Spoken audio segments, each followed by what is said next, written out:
Elías estaba celebrando la muerte de 450 falsos profetas de Baal. Él había destruido, derribado a estos falsos profetas, 450, hermano, avergonzados.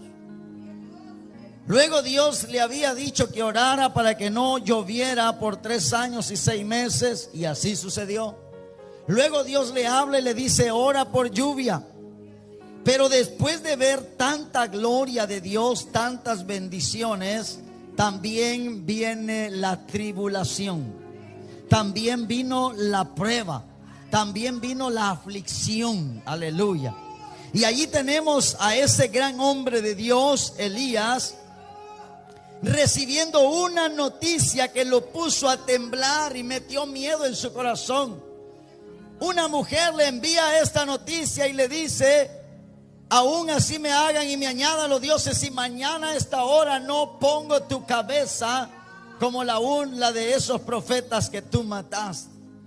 Y dice la historia que Elías se fue huyendo de miedo por el desierto, pasó a Berseba, dejó allí a su criado y él se siguió en el desierto. Y llegó el momento que él sintió tanta aflicción y tanta presión por esta noticia. Fue tanto el miedo que dice la palabra que él, aleluya, sintió deseos de morir.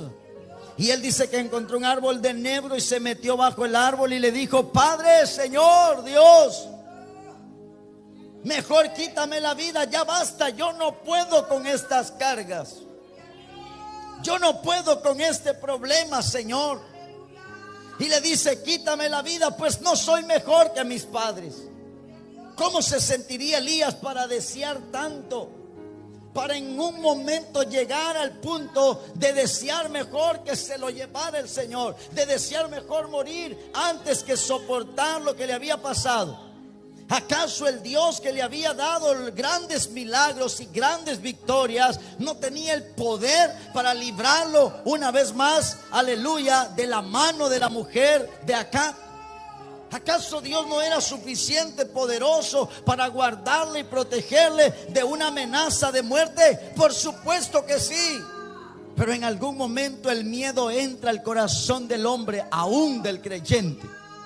En algún momento en la lucha, en la aflicción, en la tribulación, en la necesidad, entra la duda, entra el miedo, el temor.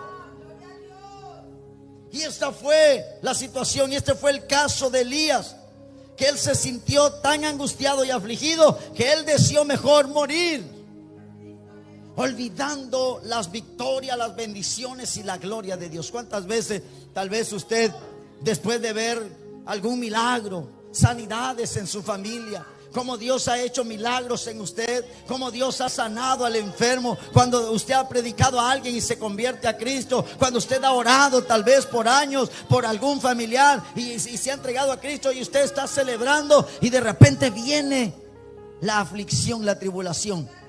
Cuando tal vez usted ha traído una ofrenda, una bendición para la obra, para apoyar las necesidades, y de repente viene un problema a su economía y empieza usted a preguntarse, dice: ¿pero por qué?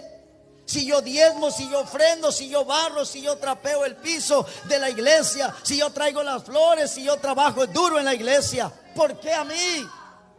¿Por qué yo? Elías pudo haberse preguntado: ¿por qué yo? ¿Y por qué si yo tantas cosas que estoy haciendo para con Dios? ¿Y por qué Dios permite esto? No solo a Elías le sucede, nos sucede a todos. Pero hay una razón, aleluya. Y quiero que vaya conmigo a Hechos de los Apóstoles, capítulo 14, su verso 22, por favor. Hechos capítulo 14, verso 22. Y en el verso 8 del capítulo que vamos a leer ahorita, el verso 22, dice: Pablo es apedreado en Listra. Escuche esto. Dice: cierto hombre de Listra estaba sentado, imposibilitado de los pies, cojo de nacimiento, que jamás había andado. Cuando oyó, aleluya, la predicación de Pablo, que Pablo pasaba por ahí, este hombre, hermano, fue sanado. Este hombre fue sanado. ¿Y cuál fue el resultado para Pablo al haber, aleluya, hecho Dios a través de él una sanidad para este cojo? La persecución. Pronto se desató, dice la historia, un alboroto. Y dice en el verso 9 que vinieron judíos de Antioquía y dice que agarraron a Pablo y lo apedrearon y lo arrastraron fuera de la ciudad pensando que estaba muerto, dice la historia. El verso 20 dice: pero rodeándole los discípulos, se levantó y entró en la ciudad. Y al día siguiente salió con Bernabé para Derbe. Al día siguiente, después que lo apedrearon.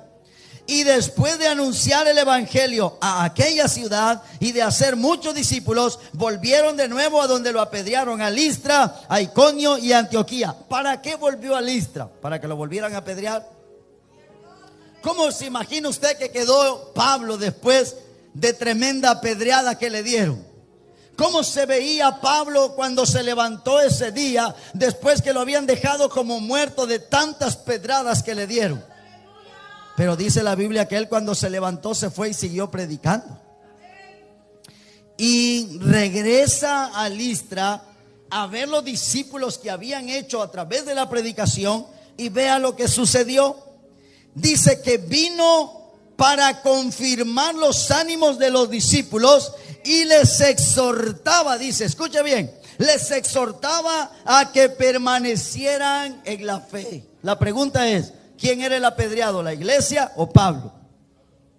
Entonces debería de ser al revés. La iglesia debió haber fortalecido la fe de Pablo. Aguanta, hermano Pablo, te apedrearon pero no pasa nada, Dios está contigo. Pero no, era al revés. Dice que Pablo vino a alentar a la iglesia y vino a ministrarles ánimo, a decirle: ánimo, iglesia, a mí me apedrearon y aquí estoy todavía, así que no hay por qué temer, vamos a seguir adelante. Levante su fe, levante su ánimo, siga avanzando, siga caminando, siga, aleluya, adorando a Dios, porque grande es el Señor.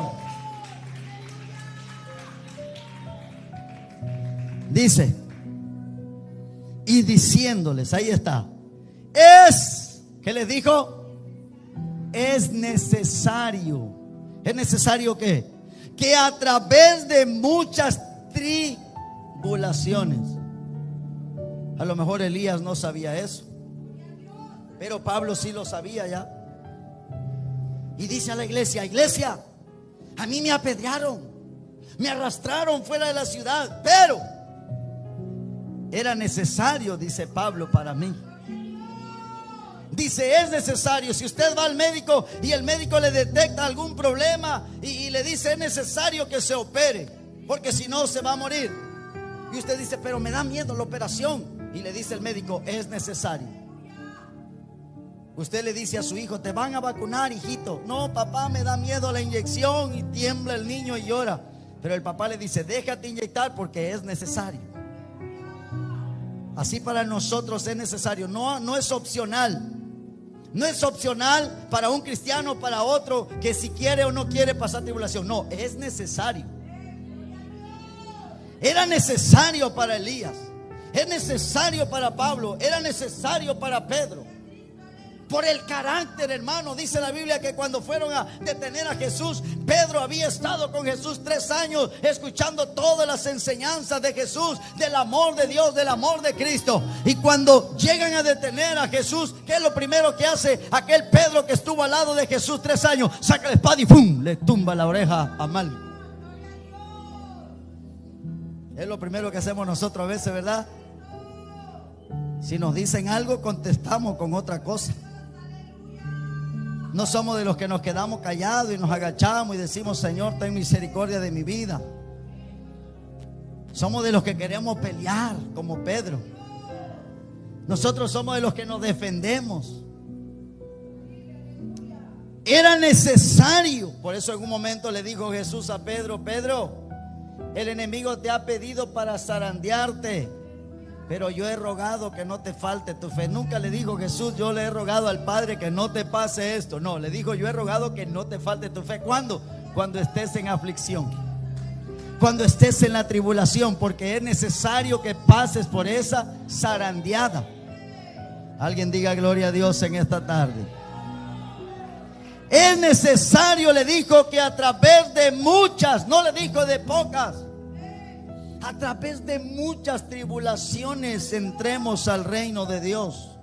Salmo 34, 19, para los que tienen Biblia en mano, para los que les gusta anotar los textos. Allí le voy a estar dando varios textos. Si trajo su libreta y su lápiz. Muchas, dice. ¿Cómo dice? Muchas son las aflicciones del mundano. ¿Así dice? Del justo, perdón. ¿Y quién es el justo? ¿Quién es el justo? Nadie quiere decir. Diga nosotros. ¿Quién es el justo? La iglesia de Cristo, que no le dé pena. El justo es el que está luchando por servir a Dios, por agradar al Señor. El justo es el que se apartó del mundo. El justo es el que mantiene el margen entre el mundo y Él. El justo es aquel que lucha para traer los diezmos, aunque no le alcance para los demás. El justo es el que se preocupa por levantarse a orar. El justo es aquel que lucha, aleluya, para ayunar. El justo es aquel que lucha para venir a la iglesia. El justo es aquel que lucha, pero lee la palabra, se llena de la palabra, testifica de la palabra, habla de la palabra, predica de la palabra. Bendito sea el nombre de Cristo Jesús. Y ese justo dice que tiene muchas aflicciones. No dice que tiene unas cuantas, no, muchas. Y podríamos decir, pero ¿por qué mejor no el mundano que no tiene a Dios? ¿Por qué mejor no el pagano que hace tanta maldad? Anda bien tranquilo por allí, si lo detiene la policía luego lo sueltan. Pero agarran a un cristiano inocente, ya lo llevan a la cárcel, y para sacarlo lo que cuesta. Porque es un justo y está pasando tribulación porque era necesario. Pero hay una buena noticia. Si son muchas las aflicciones, dice, pero de todas ellas le librará Jehová. Dele un aplauso a Cristo Jesús. Hay buenas noticias. Muchas son las aflicciones, pero de todas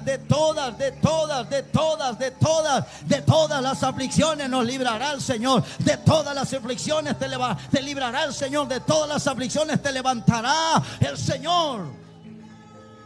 Solo que a su tiempo. A veces nos enojamos porque no sucede en el momento el milagro. A veces queremos que ya ahorita la voz de ya. No, nosotros no podemos ordenarle a Dios, pero sí podemos pedirle a Dios misericordia. El salmista decía en el Salmo 40, pacientemente esperé a Jehová. Con paciencia. Cuando él dice pacientemente, quiere decir que él no esperó un día, una semana, como nosotros nos desesperamos.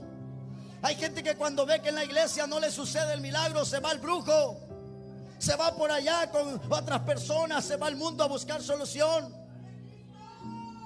Que el niño está llora y llora, dice, ojo, le hicieron, y le pasa huevo, se le olvidó la oración. A mí páseme unos 3 huevos con jamón y frijoles fritos y queso seco. Aleluya, bendito sea el Señor.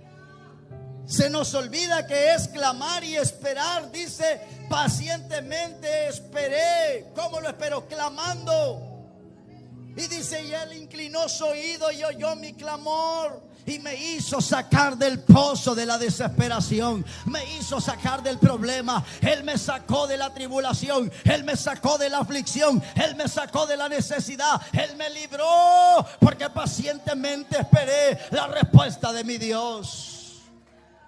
Alabado sea el nombre de Cristo. Por eso Jesús en el capítulo 16 verso 33, segunda parte de San Juan, él dijo, en el mundo, dice la segunda parte, en este mundo van a tener aflicción. No dijo en este mundo, mientras me tengan a mí no van a tener problemas. No, si a usted le predicaron que no iba a tener problemas cuando fuera cristiano, lo engañaron. Porque el cristiano es el que más problemas tiene, pero también tiene a un Dios poderoso. Tiene a un Cristo glorioso que venció la muerte, aleluya, en la cruz del Calvario. Él se levantó de la tumba, la roca se movió, Jesús se levantó en victoria y dijo, ¿dónde está, oh muerte, tu aguijón, y sepulcro, tu victoria? Oh, bendito sea el nombre de Cristo. Si Él se levantó en victoria, tenemos la victoria con Cristo Jesús. Tal vez no sea fácil y este año 2024 no fue fácil para ti. Tal vez tuviste un año lleno de aflicciones, de luchas y de problemas. Aleluya. Pero Dios te ha fortalecido hasta hoy. Dios nos ha guardado hasta hoy. Él nos ha dado victoria tras victoria tras victoria. Él no se ha olvidado de ti. Él no se ha olvidado de tu familia. Él no se ha olvidado de tus hijos. Sigue clamando y esperando. A su tiempo Dios responderá. Alguien dígame en esta noche. Dale fuerte el aplauso. Dale fuerte el aplauso. Dale fuerte el aplauso.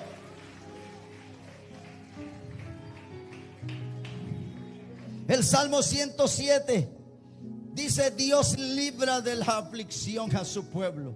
En varios versículos en el Salmo 107 Dios menciona cómo sacaba al pueblo de la aflicción. Muchas veces el pueblo provocaba la aflicción, se apartaban de Dios y provocaban a ir a Dios, y Dios, por salvarlos y para que se enderezaran, Él permitía la angustia, la aflicción. Entonces el pueblo clamaba. ¿Sabe una cosa? A veces solamente a través de la aflicción nos acordamos de orar. A veces solamente cuando tenemos necesidad y problemas nos acordamos de orar. Y levantamos el teléfono y le decimos: pastor, soy yo fulano de tal, soy yo fulana, ¿se acuerda? Y sí iba a la iglesia, pero dejé de ir, pero ahora necesito que ore por mí. Si pueden venir a visitarme. A veces me han invitado a orar a hospitales por alguien en especial, y cuando estamos orando hay más camillas de enfermos y todos levantan la mano y dicen: por favor, venga a mi camilla, ore por mí. Yo me he acercado a las camillas y muchas veces le he preguntado y le digo: ¿y usted alguna vez fue cristiano? Sí. ¿Se apartó de la iglesia? Sí. ¿Y por qué hasta ahora? Porque ahora sí lo necesito. Ahora sí, padres, tiene misericordia. Ahora sí se acuerda de que siervos tilos sufriendo, Señor. Pero cuando le iba bien no se acordaba. Se le olvidaba que había un Dios de amor y de misericordia. Ahora que se está muriendo, levanta la mano. Dios permite la aflicción para que el hombre levante su mano y se humille y diga: Padre, aquí estoy, acuérdate de mí, me estoy muriendo, Señor. Ahora sí creo que existes. Aleluya. El pueblo de Israel permitía la aflicción, Dios, para que se arrepintiera y volvieran a Él. En el capítulo 107 verso 6 dice: entonces clamaron a Jehová en su angustia. No cuando estaban bien, no cuando tenían comida, no cuando estaban saludables, no, cuando estaban perdidos y afligidos y el enemigo pasaba sobre ellos. Entonces, angustiados y afligidos, clamaban a Dios, pero dice: Él los libró de sus aflicciones. Verso 13 dice: y luego que clamaron a Jehová en su angustia, Él los libró de sus aflicciones. 19, pero clamaron a Jehová en su angustia y Él los libró de sus aflicciones. Verso 28, y entonces clamaron de nuevo a Jehová. ¿Cuándo? En su angustia. Solo en su angustia. Salmo 32 verso 9: el freno para el caballo, dice el salmista, y el cabestro para el asno. ¿Sabe qué quiere decir? Porque si no, no se acercan a ti. Cuando nosotros queremos domar un caballo, una bestia mular, se le tiene que meter un freno, un fierro, le meten en su hocico, en su pico a ese animal, y lo afligen. Cuando le jalan la rienda, se aflige el animal porque el fierro le lastima la boca por dentro. Entonces tiene que obedecer para que se pueda acercar a nosotros. Oh, nos está comparando el Señor, porque así es el carácter del hombre. Dios está trabajando en usted y en mí. Dios está trabajando en nosotros todos los días, pero a veces no vemos nosotros cómo está el proceso. ¿Sabe por qué? Porque es lento, porque nosotros no obedecemos. Filipenses 1:6, ¿qué dice? Estando persuadidos de esto, ya estando conocimiento, ya tenemos conocimiento. Estando sabido, dice el apóstol Pablo, que el que comenzó la buena obra en el carácter humano, en nuestra vida como cristianos, la va a perfeccionar hoy, no, hasta el día que Cristo venga. estará trabajando día tras día, tras día, tras día. A veces tal vez no se ve si hemos mejorado, pero el proceso es lento, pero Dios está trabajando. A veces veo la aflicción, estoy afligido, estoy angustiado, y de repente viene otra aflicción. Estamos orando, estamos clamando, ayúdanos, Señor, a resolver este también. Y de repente todo se queda tranquilo. Se calmaron las aflicciones y un día, 2 días, 3 días, y entonces me siento a pensar y digo, ¿qué estará planeando el Señor que todo esté en silencio? Y me pregunto y digo, ¿qué será lo que viene? Y ya estoy ya en la espera, esperando a ver qué va a pasar. Porque algo va a pasar. ¿Sabe por qué? Porque aún no soy perfecto. Algo va a pasar porque todavía sigue trabajando el Señor. Él tiene un propósito y es llevarnos al cielo. Dele un aplauso a Él. Aleluya, déselo fuerte. Bendito sea su nombre. 2 Corintios 1:5. Porque de la manera que abundan, dice el apóstol Pablo, mire, escuche. Porque de la manera que abundan en nosotros las aflicciones de Cristo. A lo mejor en alguna ocasión usted o yo hemos dicho, ¿cómo me hubiera gustado ser como el apóstol Pablo? ¿Cómo me hubiera gustado ser el apóstol Pablo? ¿Qué privilegios tuvo? Pero así fue azotado. 195 azotes con vara. Él dijo, 5 veces he sido azotado de los judíos, de los de mi nación, con vara. 40 menos 1, 39 por 5. He vivido naufragios. Lea el capítulo 11 de segunda carta a los Corintios. Allí está todas las aflicciones, en hambres, en desvelos, apedreado, hermano, perseguido, aún de los de su nación. Allí están todas las aflicciones del apóstol Pablo, y nosotros diciendo, ¿cómo me hubiera gustado ser el apóstol Pablo? No sabemos lo que decir. ¿Cómo me hubiera gustado vivir en el tiempo que vivió Jesús? Sí. ¿Quién sabe si hubiéramos resistido? Porque todos los que vivieron el tiempo de Jesús, sí palmaron a Jesús físicamente, estuvieron con Él personalmente allí donde Él anduvo, pero también murieron degollados. ¿Qué más? Apedreados, fueron encarcelados, los echaban al Coliseo y les soltaban los leones. Las mujeres con su bebé en los brazos enfrente del león, miraban al bebé, miraban al león, miraban al bebé, miraban al león. No sabían si correr o qué hacer, temblando. Pero una cosa sí fue cierto. Allí con aquel terror en sus ojos y en su rostro desesperado, allí murieron con sus niños en los brazos. Todo por amor a Cristo Jesús. Dele un aplauso al Señor. Aleluya. Bendito sea el nombre del Señor. Ellos sí murieron allí frente a aquel público que gritaba y que le decían, arrepiéntete de adorar a ese Jesús, renuncia al evangelio. Y ellos sostenían a sus hijos en sus manos y miraban al cielo y decían, Padre, no te olvides que te amamos y te adoramos. Y allí se lanzaban los leones y les arrebataban a sus hijos de las manos. Cuando fuimos allá en Chiapas a un lugar por Comitán, en unos domos así, hermano, con un frío terrible, un montón de familias, 100 familias que les habían quitado sus hogares, sus tierras, todo por haberse convertido al evangelio. Los niños chiquitos mal vestidos, todos sucios, con una bolita de masa en la mano, y les preguntaban ¿por qué? ¿Por qué los sus hijitos solo tienen una bolita de masa? Y decían, es que no hay nada que darles para comer y ellos tienen hambre.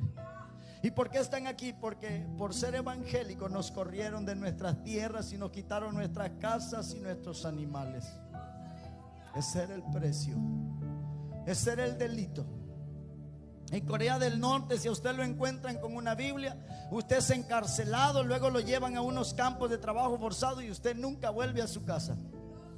Ahí están los testimonios en China desde hace años. Las familias han perdido a sus padres que adoraban a Dios. Se los llevaron y nunca más volvieron. El delito más grande, predicar y adorar el nombre de Cristo Jesús. La aflicción por causa de Cristo. Usted y yo aquí en América Central, América del Norte, no sufrimos nada para lo que sufren muchos hermanos nuestros en todo el mundo. No es nada las aflicciones que nosotros pasamos por una mala cara que te hacen en la iglesia. Ya no quieres venir al culto.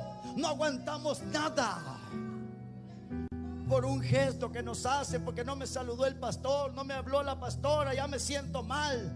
Oiga, hermano, hay lugares donde les están quitando todo, les arrancan las uñas en carne viva solo por ser evangélico. Las aflicciones, de manera que así como abundan en nosotros las aflicciones de Cristo, así abundan también por el mismo Cristo nuestra consolación, dice. El Señor siempre ha estado en cada aflicción. Dios ha estado en cada tribulación. Y los que han muerto como mártires hoy disfrutan de la presencia de Dios en el paraíso eterno, donde usted y yo queremos ir y estaremos algún día si perseveramos en la obra de Cristo Jesús. 2 Corintios 1:6. Pero si somos atribulados es para su consolación y salvación. O si somos consolados es para su consolación y salvación, para la iglesia. La iglesia se consolaba y nos consolamos. Nosotros nos esforzamos, agarramos fuerza cuando vemos todo lo que Pablo y los apóstoles sufrieron por causa de Cristo Jesús, que no se compara con lo que nosotros vivimos hoy en día. Dice, la cual opera en el sufrir las mismas aflicciones que nosotros también padecemos. A veces nosotros nos quejamos de que amanecemos con un dolor de estómago. Hay gente que amanece y le detectan cáncer en etapa terminal, y nosotros nos estamos quejando. A veces nos quejamos que nos duele los pies por venir caminando unas cuadras a la iglesia. Hay gente que va en silla de ruedas. Hay gente que va arrastrándose porque no tiene pies. Hay gente que está inválida y amanece dándole gracias a Dios. A veces nos enojamos y reclamamos a Dios porque mis ojos no fueron verdes. Y hay ciegos que están levantando la mano diciendo: gracias, Señor, por este día que no puedo ver nada, pero estoy vivo. Aleluya. A veces nos quejamos que tenemos que caminar o venir en un mototaxi y pagar 20 pesos. Hay gente que camina 5 kilómetros para ir a la iglesia más cercana y le da gracias a Dios. De nada nos quejamos. No aguantamos las aflicciones y las tribulaciones. Verso 7. Y nuestra esperanza respecto de ustedes es firme, pues sabemos, dice el apóstol Pablo, que así como son compañeros en las aflicciones, también, lo son en la consolación. Somos compañeros. Por eso cuando usted se acuerde de este pelón, dígale: Señor, donde quiera que ande este hermano, dale fuerza, porque así como usted sufre, también yo.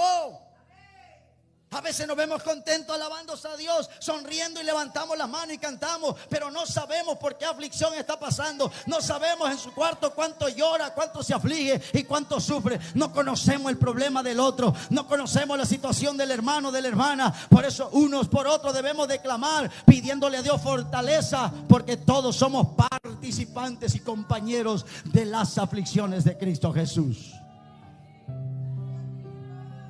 A veces le habla el pastor a las 4 de la mañana a algún miembro de la iglesia y quiere que le conteste a la fuerza, enojado si no le contesta, pero nunca se ha puesto a pensar si el pastor también necesita oración, si el pastor está afligido, está enfermo.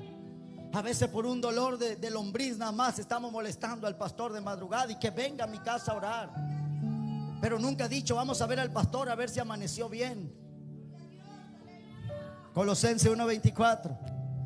Ahora dice: me gozo en lo que padezco por ustedes y cumplo en mi carne lo que falta de las aflicciones. ¿Falta? Sí, faltan muchas aflicciones.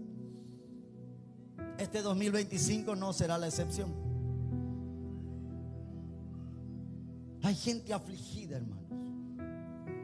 Hay lugares donde hay aflicción de verdad. ¿Usted cree que en esos lugares donde ha habido tantos incendios, California está incendiada? No han podido detener el fuego. Se han muerto familias. ¿Usted cree que alguna de esas personas que están en ese lugar tan inmenso no es cristiana? A lo mejor sí, pero también está afligido allí. ¿Por qué? Porque es necesario que sea afligido. Este carácter, hermano, que nosotros tenemos como humanos tiene que ser transformado, tiene que ser moldeado. Estaba el orfebre trabajando con el oro y llegaron unos estudiantes con su libreta y observaban lo que hacía con el oro, pasándolo en el fuego para limpiarlo y sacándole las impurezas, la basura. Y llegó el momento que uno de los estudiantes rompió el silencio y le preguntó al orfebre y le dijo: bueno, ¿y cómo usted sabe cuando el oro está listo? Y el hombre volteó y miró a los estudiantes y dijo: fácil, cuando yo ya me puedo reflejar en el oro, entonces quiere decir que está listo. ¿Acaso todavía ve el de allá afuera en nosotros a Cristo? ¿O solo ve a una persona, a un cristiano todavía con un carácter horrible? Que no nos pueden preguntar nada porque contestamos cortantes. No tenemos paciencia. Somos intolerantes. Nos ha tocado ir a lugares y visitar pastores que ni siquiera la mano dan, están más amargados que el diablo. ¿Cómo puedo ver el carácter de Cristo en un hombre que dice ser hombre de Dios y está amargado? Hemos visitado lugares, hermano, hemos conocido gente de la iglesia que usted no tiene idea. El oro, dice, se tiene que reflejar la persona. Cristo se tiene que reflejar en usted y en mí. La gente tiene que vernos, no a nosotros, a Cristo en nosotros. Y el apóstol Pablo dijo en Gálatas 2:20: ya no vivo yo, ahora Cristo vive en mí. Cristo vive en mí. Ahora ya no me miran a mí, a Saulo. Ahora miran a Jesús. Ahora miran a Cristo en mí. Y llegó el momento que él dijo: sean como yo. Aprendan de mí. Porque él ya estaba avanzando en su carácter. Primero él perseguía a la iglesia, mataba a los cristianos, era partícipe en la persecución. Pero llegó el tiempo en que a él le tocó sufrir y su carácter se bajó, su orgullo se bajó, y ahora él representaba a Cristo Jesús. Qué tremendo, hermanos. Por eso él dijo: ya no vivo yo. Ya no era Saulo, ya no era aquel hombre cortante, pedante, con un carácter feo y explosivo, bravucón. No, ahora era humilde y sencillo de corazón. Según de Timoteo 4:5. Pero tú, le dice a Timoteo, sé sobrio, le dice Pablo. Soporta las aflicciones. No le dijo huye de la aflicción, no, soporta. Que a pesar de que estés afligido, sigue en la iglesia. A pesar de que no te está yendo bien, sigue orando. A pesar de que no ves solución en los problemas, sigue clamando, sigue esperando, sigue participando, sigue orando, sigue ayunando, sigue leyendo la Biblia, sigue viniendo al culto, porque en su momento Dios te va a contestar. Soporta, soporta, soporta, soporta la aflicción. Camina en la aflicción, camina en la prueba. Avanza, avanza, no te detengas.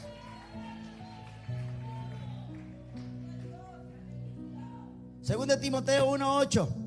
Seguimos, lo dejamos ahí. Nada más una contesta. Seguimos, lo dejamos. Ganó la mayoría. Por tanto, no te avergüences de dar testimonio de nuestro Señor. Dice, si no, dice, ni de mí preso suyo, sino participa de las aflicciones por el evangelio. Nos invita a participar. Que seamos partícipes de las aflicciones, de las tribulaciones. Que no nos vayamos de la iglesia en la aflicción. Hay gente que en la aflicción corre al mundo, se va de la iglesia, deja las sillas vacías. ¿Qué va a buscar allá afuera? Cuando vino el terremoto, toda la gente quedó temblorosa. Mucha gente quedó aterrorizada, llena de terror, de miedo su corazón. Los mundanos venían a la iglesia, los sancochados venían más seguido, los tibios se volvieron calientitos, los fríos se medio entibiaron, y toda la gente corría para la iglesia con miedo, igual cuando el coronavirus. Igual que el coronavirus, mucha gente empezaba a temblar y a buscar de Dios. y ayuda en la oración, porque temblaban, aunque no tenían coronavirus, temblaba la gente. Yo lo vi. Y después que pasó el terremoto, siguió temblando, siguió temblando, siguió temblando, ¿cierto? Porque quedó ese miedo en el corazón, ese temblorín, cualquier cosa, la gente ya estaba con eso. Y cualquier detalle que pasaba, medio temblaba, la gente empezaba a clamar, porque ya tenían miedo. Y una ocasión, cuando vine a predicar a una iglesia aquí a Juchitán, que yo recuerdo que vine también cuando fue la pandemia, y aquí estuve predicando, porque aquí nunca cerraron, a diferencia de otras iglesias, aunque fue criticada, no importa. Y en una ocasión vine a predicar y estaba en la iglesia de una pastora por aquí en Juchitán, que tiene un carácter bastante como soldado, como comandante, que trae marcando el paso a los hermanos y dice: marchen, todos van para adentro. Los trae, pero el que se queda ahí es que de verdad tiene ganas de salvarse. Y ya había yo terminado de predicar y de repente me fui al altar a orar, cuando empieza a temblar, hermano. La pastora ya estaba dando los anuncios y empieza, primero ya sabe usted que viene como suena la tierra, empezó el ruido y medio se movió así, y yo seguía ahí orando. Y ahí viene la segunda ola, que es la más fuerte, y luego ahí viene la otra y empezó a moverse todo, y hermano, y se levanta todo el gentío y salen corriendo para afuera, y unas hermanas gritaban que parece que las estaban descuartizando. Cuando escuché yo los gritos así feos que gritaba la gente, yo hice que me quería parar para ver para atrás qué estaba pasando, cuando escucho un grito, hermano, en el micrófono de la pastora, y le dice: ¿a dónde van, cobardes? Hermano, hasta las que andaban con bastón dejaron tirado el bastón y bien que corrían para afuera. Se les olvidó que tenían chueca la pata. El miedo es tremendo. Cuando escucho aquel grito, hermano, que dice: ¿a dónde van, cobardes? Y todas las hermanas que iban corriendo así se quedaron paralizadas al grito. Y les dijo la pastora: ¿acaso allá afuera van a salvarse a diferencia de estar aquí adentro? ¿Ustedes creen que afuera alguien les va a guardar? Si no les guarda el que está aquí adentro, menos allá afuera. En la aflicción, ¿para dónde corremos? Dice: ¿por qué no te quedas aquí en el altar? Si mueres, bendito sea el Señor, moriste en su presencia. Pero si huyes, allá muchos corrieron hacia afuera en el terremoto y la barda del vecino le cayó encima y lo mató. Mejor se hubiera quedado donde estaba. Pero así es el hombre, en la aflicción corre desesperado y se le olvida que la solución está allí. 3 elementos pide: lágrima, moco y baba. Allí lloramos, babeamos y nos moqueamos, pero de ahí nos levantamos sanos, limpios, fortalecidos y bendecidos para la gloria de Cristo Jesús. En el altar está la solución, en la oración está la solución, en Cristo está la solución, en Dios está la solución. Y en la aflicción clamaron a Jehová y Él los libró. ¿Quién los va a librar allá afuera? Le dijo: si aquí nadie los libra, ¿quién los podrá librar? Es lo mismo. Es lo mismo. La gente corría desesperada con el coronavirus, poniéndose doble cubreboca. ¿Para qué? ¿Para qué? Si Dios no nos libraba, ¿acaso 2 cubrebocas me iban a librar de la muerte? Claro que no. Las veces que nos pusimos cubreboca fue para entrar a una tienda porque no nos dejaban entrar. Fue para subirnos un avión porque no nos dejaban subir. Pero nunca fue para salvar nuestra vida, porque no podía el cubreboca, ni el cloro, ni el jabón librarnos, porque los que lo hicieron también murieron. Si Jehová no guarda la ciudad, en vano vela la guardia. Si Jehová no guarda tu vida, en vano vela la guardia. Si Jehová no guarda nuestra vida, en vano te ponías cubreboca. Si Jehová no guarda nuestra vida, en vano podemos pagar quien nos cuide. Solo Dios. Es a Él a quien vamos a clamar. A Él venimos en la aflicción y le decimos: Padre, ahora estoy afligido, ahora tengo necesidad, aquí está mi vida. Si tú no me libras, nadie podrá hacerlo. Nadie. Es a Él que corrieron. Por eso dice: torre fuerte es el nombre del Señor. A Él correrá el justo. No dijo y correrán al doctor, no dijo y correrán al cubrebocas, no dijo y correrán al brujo, correrán, no, correrán a mí, dice el Señor. A Él correrá el justo y levantado será, y levantado será, y levantado será. Dale fuerte, fuerte, fuerte la gloria a Cristo Jesús.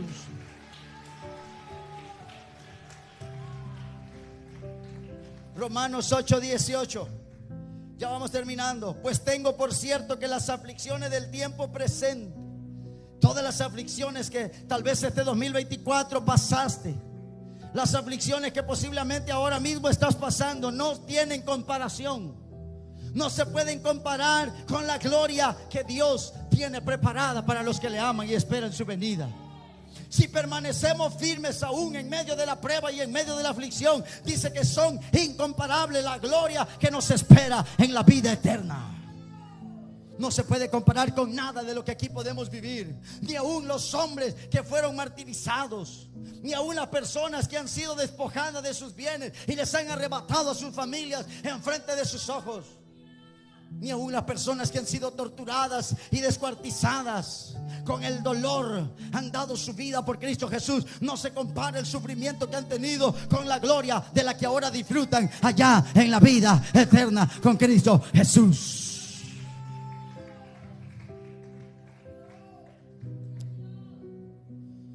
Filipenses 1:6, ya se lo había mencionado. Estando persuadido de esto, que el que comenzó en nosotros y en ustedes esa obra maravillosa de transformación, estamos siendo transformados, perfeccionados. Dice que Él la va a perfeccionar hasta que Cristo venga. Voy a terminar con ese versículo, Hebreos 2:10. Porque convenía a aquel por cuya causa son todas las cosas y por quien todas las cosas subsisten, que habiendo de llevar muchos hijos a la gloria, perfeccionara por aflicciones al autor de la salvación de ellos. El día que Jesús fue apresado, Él fue a Getsemaní con sus discípulos y les dijo: quédense aquí mientras yo voy allá y oro. Y dice que Él se adelantó y se fue y se postró. Estaba a unos minutos, a unas horas de empezar a recibir las torturas. Pero Jesús sabía todo lo que le iba a suceder. Y Él se arrodilla delante del Padre y Él mira al cielo, a Dios. Y con sus ojos llenos de lágrimas, Él solo tenía estas palabras. Y le decía: Padre, si hay alguna posibilidad de que esto pase de mí. Y dice que las gotas de sudor de Jesús ya no eran normales, eran gotas de sangre. Era tanta la aflicción, era tan fuerte la presión por la que Jesús estaba atravesando. Él ya sentía el dolor de la muerte, que sus gotas de sudor eran sangre misma. Y Él solo podía decir: Padre, si hay alguna forma, si existe alguna forma, Señor, de que yo no tenga que sufrir tal cosa, pero que no se haga como yo quiero. Tal vez a veces no queremos aceptar la aflicción por las que nos toca atravesar, pero tenemos que aprender y decirle: Señor, gracias por la aflicción, porque algo estás haciendo en mí. Dice que aquí dice el verso que acabo de leer, que Él tuvo que ser perfeccionado por tribulaciones, por aflicciones. El autor de la salvación, el dador de la vida mismo, porque estaba en un cuerpo humano como el tuyo y como el mío, aunque nunca falló, nunca pecó y nunca se halló palabra deshonesta en su boca. Pero tenía un cuerpo de carne y hueso que necesitaba ser perfeccionado. Y solo puede ser perfeccionado a través del dolor. Por eso el salmista decía, cuando pecó con Betsabé y murió el marido de Betsabé, en el Salmo 51 dice el salmista David: purifícame con hisopo. El hisopo es algo que le meten en la herida. Al enfermo en la herida está abierta, y para que se le arranquen los tejidos muertos y la herida pueda cerrar, le meten un hisopo y le raspan aunque el paciente grite. Las enfermeras saben de lo que estoy hablando. Le tienen que arrancar los tejidos muertos para que esa herida no se infecte. Y el paciente grita de dolor, porque muchas y la mayoría de las veces lo hacen sin anestesia, así en carne viva, con la herida abierta hasta que sangre. Cuando sangra es porque se arrancó el tejido muerto que le tienen que quitar. Y el salmista David decía: purifícame con hisopo, con dolor, y seré limpio. Jesús mismo fue purificado a través del dolor. Por la mañana, donde estamos hospedados, me acerqué a una planta más o menos así. Parece una planta del desierto con unas flores muy hermosas, pero su tronco es así como cuadradito y tiene muchas espinas así bien feas. E investigué pronto qué planta sería y cómo se llamaba. Y sabe que, para mi sorpresa, que la información que me apareció, que la planta se llama, o le dicen, corona de Cristo. Porque dicen los estudiosos que es muy posible que esa planta fue la que se utilizó para hacer y armar la corona que le clavaron en la cabeza a Jesús. Y cuando yo, hermano, me acerqué hacia la planta y la vi, sentí un temblor, me tembló el cuerpo, hermano, nada más de imaginarme lo que Jesús sintió cuando le encajaron esa planta con esas espinas en la cabeza. Dije yo, así como estoy de pelón, que nada de colchón tengo, Dios mío, ni cómo doblar esas espinas si tuviera bastante pelo siquiera. Hermano, sentí un temblor y un escalofrío me subió desde la planta de los pies a la cabeza. Y me sentí así angustiado y triste. Dije: Dios mío, cuánto dolor de Jesús, cuánta aflicción. Por eso Él sudaba gotas de sangre, porque Él todo lo sabía. No fue fácil, pero Él permaneció firme en la aflicción. Y dice el apóstol Pablo: Él les exhortaba que permanecieran firmes en la fe. Y eso es lo mismo que nos dice a nosotros para este 2025. Y cuando nosotros leímos ahí, cuando dice que vino el ángel y le dijo a Elías: levántate y come, y dice que él se levantó y comió y bebió y volvió a dormirse. Vino el ángel de nuevo y lo volvió a tocar y le dijo: levántate y come, porque el largo camino te resta. ¿Y sabe qué? Y dice que Elías comió y bebió, y con aquella comida dice que pudo caminar 40 días y 40 noches. Con este alimento podremos caminar todo el 2025. Con esta palabra podré caminar todo el 2025 en victoria. Permaneceré firme en la prueba, en la aflicción, en la lucha, porque hoy he comido y he bebido la bendita palabra de Dios. Ponte de pie en esta noche y dale fuerte el aplauso a Cristo Jesús. Dale fuerte el aplauso, dale la gloria a Dios, dale la gloria a Dios, dale la gloria a Dios, dale la gloria a Dios. Que se escuche fuerte el aplauso, que se escuchen tus palmas, que suenen tus palmas, que suenen tus palmas. Di gloria a Dios, di gloria a Dios. Alaba, alaba, alaba, alaba, alaba el nombre de Cristo Jesús, porque Él te ha sostenido, porque Él te ha guardado, porque Él te ha bendecido. Él nos ha permitido estar aquí en esta noche, a pesar de la lucha, a pesar de la aflicción, a pesar de las tormentas. Él nos ha sostenido. Si estás pasando aflicción, ven al altar. No corras hacia el mundo. Estás en problemas, ven y espera como el salmista.